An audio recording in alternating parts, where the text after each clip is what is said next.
Welcome to Winchester Cathedral. Today we're going to do a tour to the roof of the tower of this beautiful cathedral. The tower is about 46 metres high, 150 feet, and if you start from the floor of the cathedral, there are 213 steps.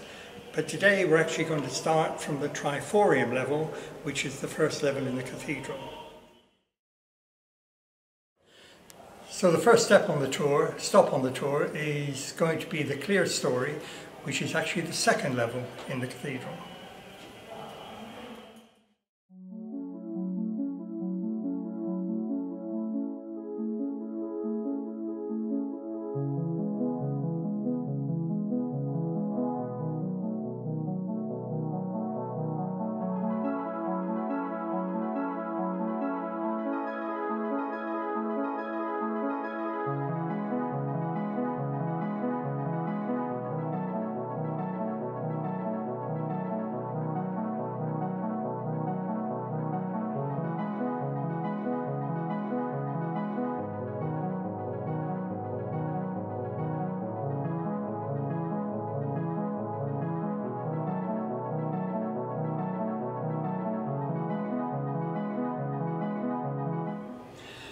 So we've now reached the second level of the cathedral, known as the clerestory.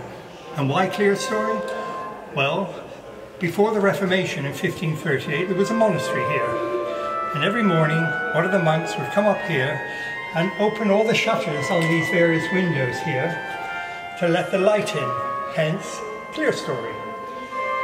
And what you see here is the south transept of the cathedral, and this is the original Norman architecture. Now, Norman architecture is characterised by having these rounded arches and these big fat pillars. And in the 11th century, the Normans were very, very close to Rome.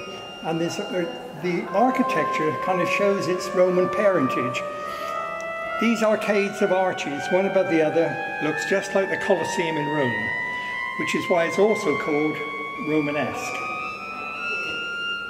What else can you see here from the clerestory? Well, if you look down in the bottom right there, to the right in the corner, that's actually the Verger's office at the moment. But at the time of William the Conqueror, it was the national treasury. It was where the wealth of the country was held. And if you look directly down here, this memorial here, this memorial is a memorial to a bishop of Winchester called Samuel Wilberforce. He was bishop here for 4 years, from 1869. He was the son of William Wilberforce, who was a prime mover in abolishing slavery. And one final thing just to note here is the ceiling. This is actually wooden.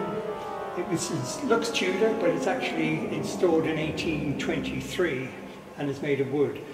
A Norman structure will not support a stone vault, but it will actually support a wooden ceiling such as you see here. Okay, we're now going to start climbing up to the bell chamber, a very narrow passage up the centre of the tower.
So we've now reached the bell chamber, or the belfry of the cathedral. And the first thing I want you to have a look at here is this decoration around the shutters and the windows all the way around the cathedral, all the way around this belfry. And you may ask yourself, why would they go to such lengths to make it decorative up here? Who's going to see it? Well, before there was a bell chamber installed here, you could stand on the floor of the cathedral and look up right to the inside of the roof. And so they wanted to make it beautiful for people to look at. And the belief was the nearer to God it was, the more beautiful it should be. By world standards, this is a very, very big bell chamber. We have 16 bells in total. And the first bells were installed here in 1631 and 1632. And a cradle, this is a cradle was installed to hold a ring of 7 bells. Just over 100 years later, in 1750, they built a bigger cradle to hold a ring of 8 bells. And gradually over the years, more and more bells have been added, such that we have 16 today. Now, these bells weigh about 8 tons. And the tenor bell, the big bell, which sounds the hour, for example, weighs 1 3/4 tons. And when they're ringing, they exert a downward force equivalent to 4 times their weight on the floor of this belfry. 8 times 4, 32 tons, plus the weight of this cradle. This cradle weighs an incredible 16 tons. So you've got a weight on this floor of 48 tons when the bells are ringing. Well, in the late 1980s, they discovered that masonry was falling off the outside of the tower. This is not a good thing. So they came up here, the bell ringers, when they were ringing the bells with earmuffs on, and discovered that the whole floor was moving back and forward, acting like a battering ram on the inside of the tower. They stopped ringing the bells immediately. This couldn't go on. And what they did, they removed all the bells through this boxing ring here. We call it a boxing ring in the middle of where all the bells are. There's a trapdoor there. They removed all the bells and put them underneath into the ringing chamber, which we'll go later to in the tour. They then had to do something about this cradle. Rather than take it apart, what they did was install these steel beams under the roof of the cathedral tower, put block and tackle around them, and raised the whole cradle up so it was suspended in mid-air. And it stayed there for about 2.5 years. During that time, they took up the floor, they put a concrete plinth all the way around the inside of the tower here, at this level, put steel beams underneath, put the floorboards back, put the cradle back, restore the bells to their position, and the floor has never moved since, so it's now very, very stable. Now, there are 3 ways of ringing a bell. Firstly, you can hit the outside with a hammer. That's called chiming. You can attach a rope to the clapper inside, wiggle it around. That's called tolling. But neither of those 2 methods produce a very melodious sound, such as you hear at a wedding or a funeral or what have you. After the Reformation, in 1538, a method of bell ringing was developed in this country known as full circle ringing. And that's what we undertake here. It's only undertaken in the English-speaking part of the world. What actually happens is, if you look at this bell here, which is in upside down effectively, it's just past the vertical. On the inside is a clapper which rests on the left-hand side. Around the head of the bell is an axle, and through that axle is a wheel. And on the wheel is a rope, or a sally, which goes through right to the ringing chamber below. So the bell ringer pulls on the rope, the bell goes through just over 360 degrees, the bell ringer stops it, the clapper follows it and hits the inside of the bell. The bell ringer then reverses the whole thing, the bell goes back through just over 360 degrees, the clapper follows it, and the whole process repeats itself. So full circle ringing involves the bell going back and forward through just over 360 degrees each time. And that gives you the kind of melodious sound you hear with church bells being rung in this country. Now, every so often, you can imagine these bells go out of tune. This clapper can hit the inside of the bell at up to 600 miles an hour. So it's an enormous amount of pressure on the inside. And eventually they'll go out of tune. So what happens then? They're sent away to be recast. The interval between recasting is about 100 years. The last time these bells were recast was in 1936. And something quite dramatic happened in this country in 1936. We had 3 monarchs in 1 year. George V died, Edward VIII came to the throne, he went off, he abdicated, and then George VI became king. And the reason for mentioning that is because when the tenor bell is recast, the name of the monarch is inscribed on the bell. Well, at the time the bells were in the foundry, Edward VIII was on the throne. By the time they got back here, George VI was on the throne. Rather than go through the expensive process of sending the bell back to the foundry and be recast, what they did instead was the following. Somebody came up here with a cold chisel, and on the tenor bell, which currently has Edwardi octavi, they chiseled out Edwardi octavi and put in Georgi 60, saving the whole cost of recasting the bells. Finally, one thing, this is actually a muffler. Now the reason for a muffler is that on certain occasions during the year, the head of the clapper, the round bit on the bottom, has one of these muffles put on one side. And so as the bell rings on one side there's a soft sound and on the other side is a bright sound.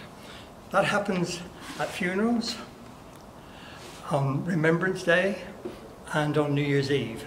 And at midnight on New Year's Eve, the bell ringers come up here, remove the muffler and then ring the bells with a bright sound of both sides. The only time a bell is fully muffled is when a monarch dies, which luckily is a rare occasion.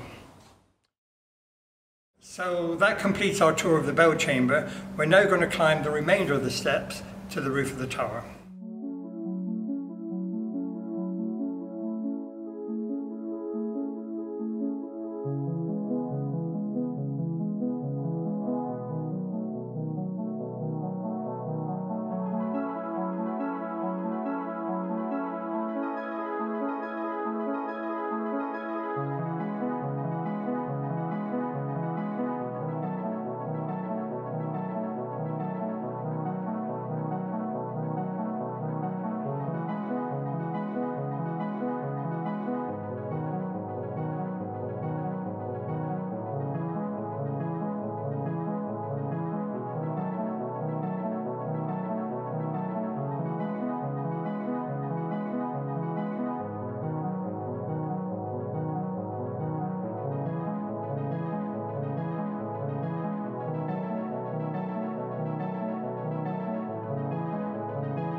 Okay, we're now on the roof of the tower, so we'll just take a tour around the 4 points of the compass and I'll point out some items of interest. Firstly, we look south, and in the very, very far distance, on a really clear, beautiful day like today, you can actually see the Isle of Wight. It's about 30 miles away in total. Now the reason for mentioning the Isle of Wight is because the stone for the original Norman cathedral here actually came from the north side of the Isle of Wight at a place called Quar, as in quarry. And it's an interesting way how they got it here. So the stone was quarried there, brought across Southampton Water, and in those days the Itchen River was navigable. So they brought it all the way up the river to where that White houses over there at the moment. Of course the White House wasn't at the time. They unloaded it and brought the stone over here. So quite an efficient way of getting very heavy stone, 50,000 tons in total of stone to this cathedral site. Up on the left hand side is St Catherine's Hill, so named because in that copse of trees at the very top was a 12th century chapel named after St Catherine. It's the highest point of Winchester, and there's actually the remains of an Iron Age fort up there. If you come closer, this chapel here is Wykeham's Chapel, part of Winchester College, a very famous public school. Founded by William of Wykeham, who was bishop here, founded in 1483. So a very old institution. And this side of Wykeham's Chapel, down here, is Pilgrim School, part of the cathedral, and many of the choristers who sing in the cathedral actually come from Pilgrim School. Then if we move along to the left here, the building with the three gables down here, that very old looking Tudor building, that's Cheney Court, the court of the bishop. The medieval bishops of Winchester were phenomenally wealthy. Some of them were the second richest man in the country after the king, and they owned land coming from Southwark and London right down to Taunton and Somerset, and they got taxes and revenues from this land. And there were a lot of land disputes, but that's where they were set, in Cheney Court, the Bishop's Court. Now if you look behind Cheney Court, you'll see just to the left of it 3 different coloured houses. You see, the one on the left, the yellow one, which is just hidden by the trees slightly, is where Jane Austen stayed in 1817. She came here with her sister Cassandra to consult a doctor at the local Royal Hampshire County Hospital because she was very ill. Sadly she died. She was only here for 6 weeks, and she died at the age of 41. It's thought she died of something called Addison's disease, which is the failure of the function of your adrenal glands. So in the far distance you see the church there. That is the Church of St Cross and St Cross Hospital. Now hospital actually refers to hospitality as opposed to a medical institution. It was founded by Bishop Henri de Blois, who was bishop here in 1129 and bishop here for 42 years, grandson of William the Conqueror. And he happened to be walking along the water meadows, and he came across a number of men who were unable to look after themselves. So he created this foundation, built the hospital and built the church, and created this foundation where the men wore black robes. In 1445, another bishop of Winchester called Henry Beaufort remodeled part of the structure and created another foundation called the Foundation of Noble Poverty. This foundation, the men wore scarlet robes, and they still do today. So that covers the main important things to look at on the south side. We're now going to walk towards the west side and see what we can see here. So in front of us is the roof of the nave of the cathedral, which we're going to walk underneath towards the end of the tour. But in the far distance you can see the 2 rows of red brick buildings. That is Peninsular Barracks. Now that was originally the site of a building which Charles II wanted to construct following his restoration to the throne in 1660. During the time of Oliver Cromwell, we didn't have a monarch, and the man who should have been king was Charles II. But he actually left the country and spent 11 years in France, and he was really impressed by Versailles. And when he was restored to the throne in 1660, he actually wanted to build a replica of Versailles on that site where those 2 rows of red brick buildings are, with gardens coming down to the cathedral. Unfortunately, well, it was designed by Christopher Wren, but after Charles II died, his brother James II took over as king, and he wasn't interested in finishing it. So it was never finished, and in fact in the 19th century it burnt down. It was then replaced by what we now know as Peninsular Barracks, which was a location for the Green Jackets Brigade here in Winchester. But in the early 2000s, it was then converted to apartments and houses, and that's what you see today. To the right of Peninsular Barracks is covered in scaffolding by the looks of it at the moment, is the Crown and County Court of Winchester, which is a very, very important court in the country, called a Tier 1 court. Those are the most important courts. A number of high-profile cases have been held there.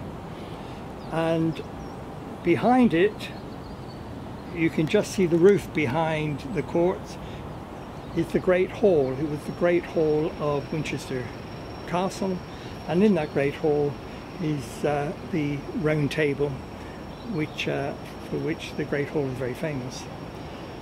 And then if you look to the right, the Green Spire up in the right hand corner, that's the head office of Hampshire County Council.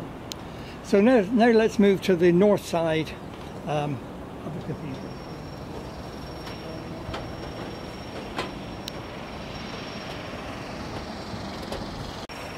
Now Winchester is an old Roman town, and all the roads leading into and out of Winchester are long, straight, narrow roads. And the road joining what is the West Gate, which exists at the moment of Winchester, to the East Gate, which is down there in this direction but no longer exists. The road was originally a long, straight, narrow Roman road. For the development of Winchester, the Saxons actually put a kink in it in the middle, so actually you can't see it from one end to the other now. But if you work your way down from the West Gate of the city, you come down here and you see a building there with a grey cupola roof with a golden dome on the top. There's currently a bank, but originally was the Guild Hall of Winchester. And in there is the curfew bell. Curfew comes from the French couvre-feu, cover your fires, and it was installed there at the time when Winchester was mainly a very wooden town, so the risk of fire was very high. So when the curfew bell was sounded at 8 o'clock at night, you had to put your fires out and lock your doors. When it was sounded again at 8 o'clock in the morning, you could unlock your doors and relight your fires.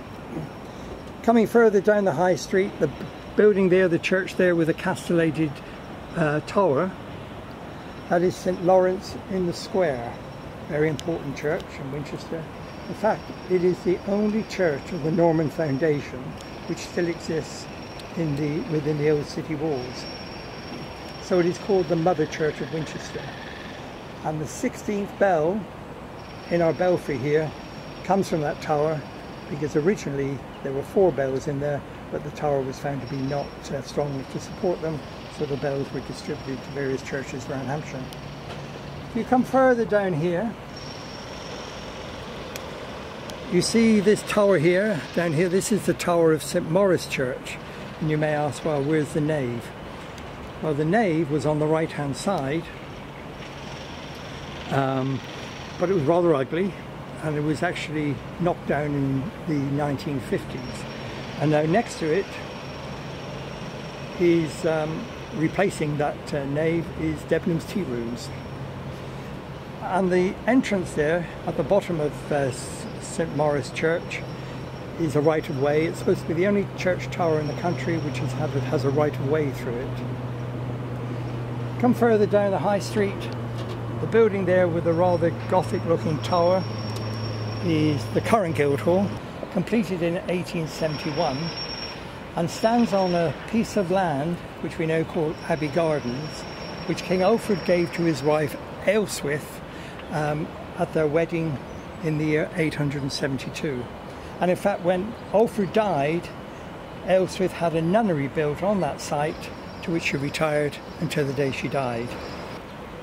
So now we're looking at the east side from the roof of the tower. And the first thing to point out there on the round, just before the roundabout here, on the left, it's a statue of King Alfred. Now it was put up to commemorate the millennium of his death. He died in 899. It was eventually installed in 1901. was actually made by the same artist who made Oliver Cromwell, which stands outside the House of Parliament. The hill here, straight ahead of us, is St Giles Hill. Now, when the cathedral was being built, the Bishop Wakeling, wanted to raise money to help the building of the cathedral. So he approached the King of England at the time, William II, or William Rufus, son of William the Conqueror, and asked if he could hold a market on that St Giles Hill on St Giles's Day and for up to 20 days thereafter. St Giles's Day is the 1st of September. The King agreed, and the rules were that anything sold within 10 miles of Winchester during the time of that market had to be sold on that hill. And people came from all over Europe to sell their goods during St Giles's Fair. If we look to the right down here, the building which is looking in rather a sad state is Wolsey Palace. Now, medieval bishops of Winchester, as I said earlier, were phenomenally wealthy, and they had castles/palaces at various locations in the south of England. And that was one of their biggest, built in the 11th century, mainly by Henri de Blois. But in 1642, at the start of the Civil War, Oliver Cromwell's soldiers came here and destroyed much of it. But two interesting events happened there, amongst many over the years. In 1415, Henry V stopped there on the way to Agincourt to get a blessing from his uncle, Bishop Henry Beaufort. And secondly, in 1554, Queen Mary met Philip of Spain there on the night before their wedding, first time they'd ever met. And the next day, they were married in the cathedral here in 1554. Okay, that concludes our tour of the main part, the main sights you can see from the roof of the tower.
Okay, so we've been to the roof of the tower, we've descended through the tower staircase, past the bell chamber, and now we're in the ringing chamber.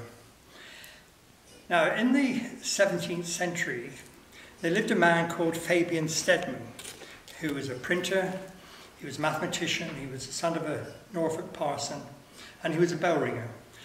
And he wrote a book called Campanologia, from which the word campanology comes from, the study of bells. And in this book, he defined the numbers of different combinations of bells you can have depending on the number of bells. Now that's a bit of a mouthful, but what it means is this. If you've got 4 bells, you can ring them in the order 1, 2, 3, 4. And the bell captain says, change. You change the order, you ring them in the order 2, 1, 4, 3. You change again, 2, 4, 1, 3. And you go through all the combinations, and eventually you end up back to where you started. And with 4 bells, there are 24 different ways of ringing them. He worked out that with 7 bells, there are 5,040 different ways of ringing those bells. And over the years, anything over 5,000 combinations or changes has come to be known as a peal. And during the life of this cathedral, they've rung about 180 peals. It takes about 4 hours to ring a peal. So it takes incredible stamina and concentration to get through to the very end. And if you get to 5,000 and somebody makes a mistake, you have to start all over again. It doesn't count. Now, over the years, a number of peals, as I said, have been rung here. And just to show you what some of them have been commemorated. So here's a peal rung in November the 22nd, 1947. And it was rung to commemorate the wedding of Princess Elizabeth, now our Queen, to the Duke of Edinburgh. There were 5,040 changes. It took them 3 hours and 48 minutes to ring it. There's another one. It's a peal rung on January the 6th, 1962. 5,019 changes. Took them 3 hours and 42 minutes. Now, there is a fascinating character associated with bell ringing in this cathedral. He's called William C. Lampard. And just to show you what he did here as a bell ringer, this plaque was put on the wall to commemorate the 800th anniversary of the consecration of the cathedral. It was consecrated in 1093, so in 1893 they rang a peal to commemorate that anniversary. And who should be one of the bell ringers? William C. Lampard. Well, if you come over here to this next plaque, 4 years later, they rang the bells to commemorate the Diamond Jubilee of Queen Victoria. And one of the ringers was W.C. Lampard. 1902, 9 years from the original one I pointed out, they rang the bells for the coronation of Edward VII. There's W.C. Lampard.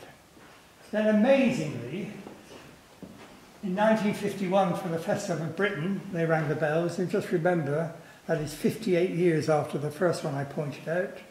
Who is the bell captain? William C. Lampard. He was ringing the bells here for well over 60 years, and he was well into his 80s when he was still ringing the bells. And in fact, there is a picture here of W.C. Lampard, which has been put up in memory of him. So that concludes our short highlights tour of Winchester Cathedral Tower, which is part of Heritage Open Days 2020. For those of you who would like to experience the whole tour, which takes about an hour and a half in total, you're very welcome to come and join us when the full tours resume.